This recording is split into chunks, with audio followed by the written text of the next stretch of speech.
আজ আমি নিয়ে এসেছি বছরের অন্যতম নতুন সাই-ফাই দুর্যোগধর্মী সিনেমা লিটল জো। ভবিষ্যতের এক সময়ে বিজ্ঞানীরা যুগের চাহিদা মেটাতে প্রথমে এমন এক ধরনের ফুল তৈরি করেন যেটা এতটাই শক্ত যে মালিক মন খারাপ করে পানি না দিলেও সেটি মরে না।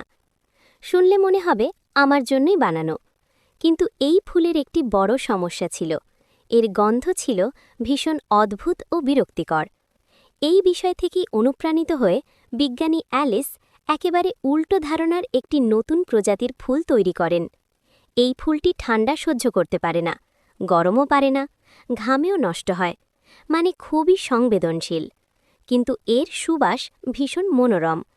মানুষ যদি এই ফুলের গন্ধ নেয় তাহলে শরীরে অক্সিটোসিন হরমোন নিঃসৃত হয়। এর ফলে মানুষ এই ফুলটিকে এমনভাবে ভালোবাসতে শুরু করে, ঠিক যেমন একটি মা তার সন্তানকে ভালোবাসে। অ্যালিস বিশ্বাস করতেন, যদি এই ফুল সফল হয় তাহলে মানুষের কাছে সুখ আর বিলাসিতা থাকবে না, এটি হবে সবার জন্য সহজলভ্য। অ্যালিস এই ফুল নিয়ে ভীষণ আশাবাদী ছিলেন। আসন্ন ফুল প্রদর্শনীতে তিনি প্রথম পুরস্কার জিততে চেয়েছিলেন। তার ছেলের নাম ছিল জো, তাই ছেলের নামেই ফুলটির নাম রাখেন লিটল জো। অ্যালিস যে গবেষণাগারে কাজ করতেন সেখানে দুটি দল ছিল। একটি দল ছিল অ্যালিস ও তার সহকর্মী, তাদের গবেষণার বিষয় ছিল লিটল জো। অন্য দলটি ছিল এক বয়স্ক দম্পতির, যাদের গবেষণার ফুল ছিল একটি বেগুনি রঙের প্রজাতি। দুই দলই একই গ্রিনহাউস ব্যবহার করত। একদিন সেই বয়স্ক দম্পতি ল্যাবে ঢুকেই চিন্তিত হয়ে পড়ে, কারণ তাদের ফুলগুলো অজানা রোগে আক্রান্ত হয়েছে এবং অচিরেই নষ্ট হয়ে যাবে। তারা মনে করে এর জন্য অ্যালিস দায়ী, কারণ লিটল জোর সুবাস আরও শক্তিশালী করতে অ্যালিস একটি নতুন জেনেটিক পদ্ধতি ব্যবহার করেছিলেন, যার ফলে ফুলটি নিজে থেকে বংশবিস্তার করতে পারে না। বয়স্ক মহিলা বলেন, যে কোনো জীবেরই বংশবিস্তারের প্রবৃত্তি থাকে। তুমি যদি সেটাকে দমন করো তাহলে সে অন্য কোনো অস্বাভাবিক উপায়ে সেটা পূরণ করার চেষ্টা করবে। এতে ভয়াবহ কিছু ঘটতে পারে। এই কথা শুনে মনে হচ্ছিল যেন লিটল জোর নিজেরই চেতনা আছে, কিন্তু অ্যালিস এসব বিশ্বাস করেননি। এই মহিলা সবসময় তার পোষা কুকুরটিকে সঙ্গে রাখতেন। কুকুরটি খুব বাধ্য ও বুদ্ধিমান ছিল, আর তিনি সেটিকে নিজের সন্তানের মতো ভালোবাসতেন। কিন্তু একদিন অফিস শেষে কুকুরটি হঠাৎ নিখোঁজ হয়ে যায়। অ্যালিসের সহকর্মী কুকুরটি খুঁজে দেওয়ার দায়িত্ব নেয়।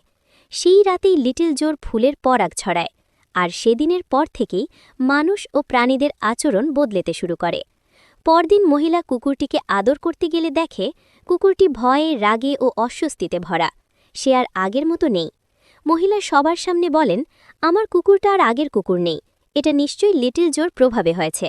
তিনি ব্যাখ্যা দেন, ফুলের পরাগ নাক দিয়ে ঢুকে ঘ্রাণ স্নায়ুর মাধ্যমে সরাসরি মস্তিষ্কের আবেগ নিয়ন্ত্রণকারী অংশে পৌঁছায়। এভাবেই এটি আচরণ ও ব্যক্তিত্ব বদলে দেয়। এই কথা যুক্তিসঙ্গত হলেও অ্যালিস ও তার সম্পর্ক ভালো না হওয়ায় অ্যালিস বিষয়টিকে গুরুত্ব দেননি।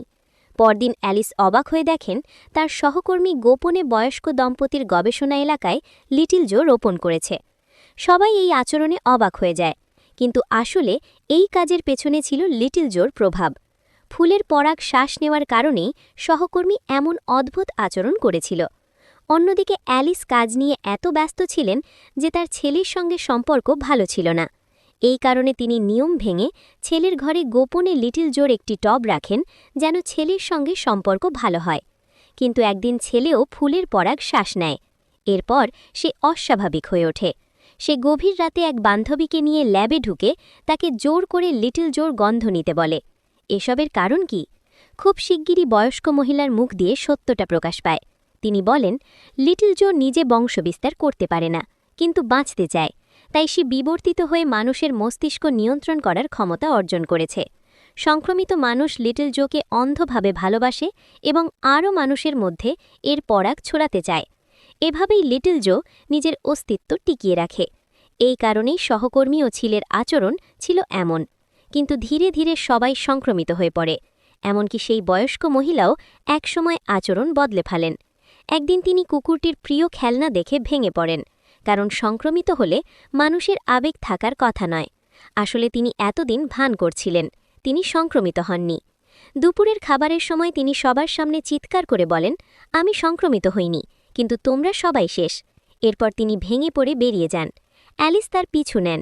কিছুক্ষণ পর দেখা যায় তিনি সিঁড়ি থেকে পড়ে মারা গেছেন। তিনি কি নিজে পড়ে গেলেন, নাকি সংক্রমিত কেউ তাকে ধাক্কা দিল? এর উত্তর আর কখনো জানা যায় না। পরদিন পুরো টিম একটি মিটিং করে। অবাক করার বিষয়, তারা তার মৃত্যুকে প্রায় গুরুত্বই দেয় না, বরং আবার লিটল জোর সাফল্য নিয়েই আলোচনা চালিয়ে যায়।